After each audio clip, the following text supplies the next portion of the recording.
मंदिर का, चाहे वो मंदिर किसी भी देवी देवता का है, गर्भगृह में खड़ाऊं भी पहन के नहीं जाना चाहिए। मंदिर बहुत बड़ा होता है, दिन रात वहीं रहना होता है, तो बाकी एरिया में जब खड़ाऊं पहन के घूमो, लेकिन जो गर्भगृह है वहाँ खड़ाऊं पहन के चप्पल पहन के ना जाएं।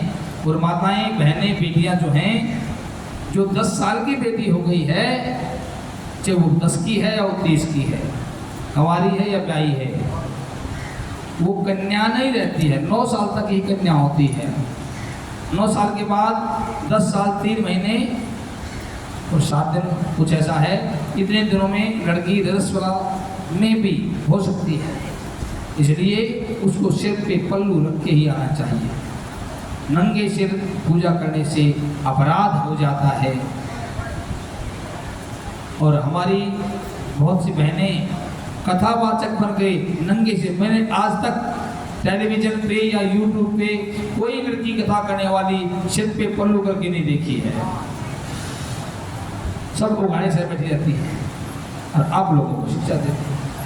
इसलिए पल्लू करके ही पूजा पाठ करनी चाहिए। ये दूसरी बात है। शिवलिंग पर जब हम जल चढ़ाते हैं या फूल फल जो कुछ भी चढ़ाते हैं, तो शिवलिंग के तो बीच में है, उसके चारों तरफ 4 चीजें और हैं। पूर्व दिशा में, इसकी पीठ पूर्व में है, मुंह पश्चिम में है, गणेश भगवान होते हैं। आप जल चढ़ाएं या फल फूल चढ़ाएं तो पहले गणेश भगवान पर चढ़ाएं। उनके बिल्कुल सामने, जिनका मुंह पूर्व में है, पीठ पश्चिम में है, माता पार्वती होती हैं। उन पार्वती माता पर जल या फल फूल चढ़ाना चाहिए, फिर उनकी पूजा करनी चाहिए। फिर दक्षिण दिशा में जो बैठे हैं, जिनकी पीठ दक्षिण में है, मुंह उत्तर की तरफ है, गणेश जी के बड़े भाई कार्तिकेय हैं, उनकी पूजा करनी चाहिए। और उसके बाद जो उत्तर दिशा में बैठे हैं, दक्षिण में जिनका मुंह है, नंदीश्वर, उनकी पूजा करनी चाहिए। उसके बाद यदि शेषनाग हैं तो इतने उन पे भी करें, कई बार नहीं होते हैं, नहीं रखे होते हैं। लास्ट में, अंत में शिवलिंग की पूजा करनी चाहिए। शिवलिंग को हाथ लगाने का अधिकार नहीं है, लिखा हुआ है निर्णय सिंधु में। शिवलिंग को हाथ केवल स्त्री नहीं, पुरुष भी वो लगा सकता है जो ब्राह्मण हो और जनेऊ पहनता हो, या फिर मंदिर का मठाधीश बाबा जी हो। इन 2 को ही अधिकार है, चाहे वो व्यास की पत्नी क्यों ना हो, उसको भी शिवलिंग को हाथ लगाने का अधिकार माताओं नहीं है।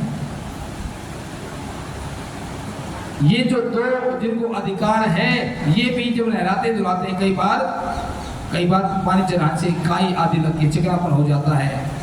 कुछ लोग निरमा वाशिंग पाउडर या किसी फिनाइल आदि से शंकरवाल को धो देते हैं। दैट इज रॉन्ग, वो गलत है।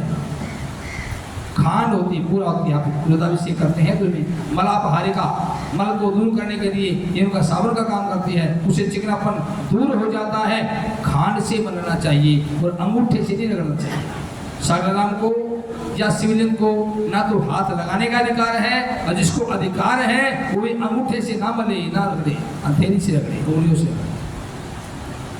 ये है पूजा करने का तरीका। जो वस्त्र आदि चढ़ाते हैं, आज हम वस्त्र की बजाय क्या करते हैं, नाला चढ़ा देते हैं। तो वो नाला भी हम तो शंकर भगवान पे लाल नाला नहीं चढ़ाते हैं। जो कच्चा धागा हुआ करता है, पहले तो लेडीज चरखे से काटा करती थी, आज वो नहीं मिलता है, मिल तो जाता बाजार में, लेकिन यूज बहुत कम करते हैं। तो उस धागे को या फिर रुई को हाथ से जैसे पत्ती पाते ऐसा करके वो चढ़ा देते हैं। कोपीन वस्त्र चढ़ता है, और लेकिन माताएं तो शिव जी को, पार्वती को धागे से बांध देती हैं, गलत है। अरे शिव जी के ऊपर तो हम रंगे हुए चावल, जो उसमें रोली लग जाती है, वो चावल भी नहीं चढ़ाते हैं। हल्दी लगे हुए या चंदन लगे हुए चावल चढ़ाते हैं, पूरा अपनारे से बांध देते हैं। फिर मन में सवाल उठ सकता है कि जब हम हाथ नहीं लगा सकते तो उसको तिलक कैसे करेंगे? अरे माचिस की तिल्ली या और बहुत ऐसी तिल्ली होकर के उसमें तो शुरू लपेटी और उसे लगा दो, बिना टच किए भी। भगवान इनको भी हाथ लगाने का अधिकार नहीं है। माताओं कई अनजाने में, माता मैंने लड्डू गोपाल ले रखा है, रोज नहलाती हूँ धुलाती हूँ, लेकिन थोड़ा सा अपने आप को बचाने के और तरीके हैं।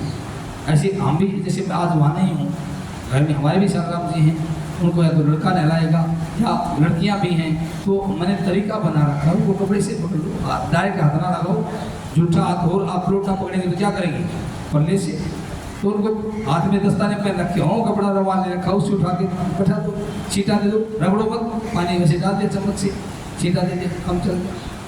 तो इनको भी हाथ लगाने का अधिकार नहीं है। हाथ लगाते हो तो बीच में कोई आवरण, कोई कपड़ा, कोई दस्ताना आदि होना चाहिए। आप डायरेक्ट हाथ लगाते हो तो पाप के भागी होते हो। इनका खाने का, पीने का, सोने का एक शेड्यूल है।